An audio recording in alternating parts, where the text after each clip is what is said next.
Aboru Aboye Aboshishe,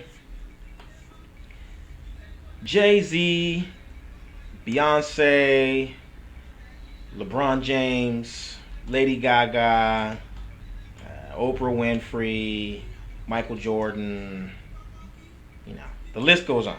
Celebrities are always in the news. People never seem to grow tired of knowing what's happening in the lifestyles of the rich and famous, right? And if you're like most people, you probably have at one point or another, or all the time, you have a little bit of envy, or maybe a lot of envy, of all of the opportunities that wealth and power will grant unto a person. If I only had one of those $50 million, if I just had one of those mansions or one of those jets, I could do so much, right? And although envy is not a healthy emotion to harbor, it's understandable that you would want the resources that would allow you to take care of yourself and your loved ones in the ways that you know that would be good for them. You want to make life better for yourself and for your family, in other words. That makes sense. And part of becoming more wealthy and more powerful and being able to provide more for yourself and for your loved ones is to understand one dimension of wealth and power that is almost always understated or completely eliminated from the equation. And that is the role of the trusted advisor. You have to know that people who have money, people who have power, people who are of consequence and great influence do not wake up and just decide that they're going to start spending millions of dollars on over here, or they're going to just stop spending millions of dollars over there. It doesn't happen like that. It just doesn't happen like that. People who are decision makers, wise decision makers, are always, always, always flanked by trusted advisors.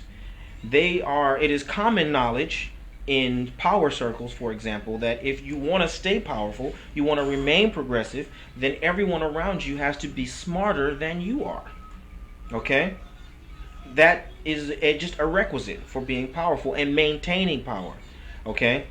It reminds me of an assignment I had once in a very, very, very large and profitable corporation. Very large.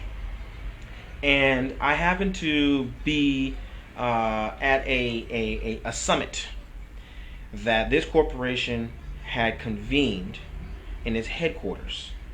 And representatives from all of the prominent brands and companies that you know and use on a day-to-day basis, they were all there, okay?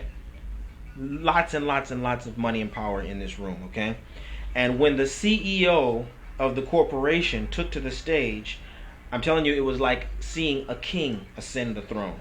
The hush that came over the room, the attentiveness that people immediately gave to this man was very, very noticeable, okay? I was impressed. And as he started to speak, however, I became intrigued because every time he wanted to make a particular point, he would look to his trusted advisor. And it became a joke as a part of his presentation. He started to say, I can't make these kinds of statements without confirming them with my overpriced consultant. Isn't that right? And everyone laughed, right? But it brought home the fact that even though he is the head of the corporation, he is the final decision maker, he wanted to make it very clear that he had filtered all of his decisions and all of the directions of the corporation through the knowledge and expertise of his trusted advisor. Okay? So when you are ready to ascend the throne of your own life and be the CEO of your own family and to direct your own affairs and your activities into a very clearly defined and well thought out and purposeful direction, then that is the time that you seek out a trusted advisor and you ask, Ifa, aboru aboye, aboshishe.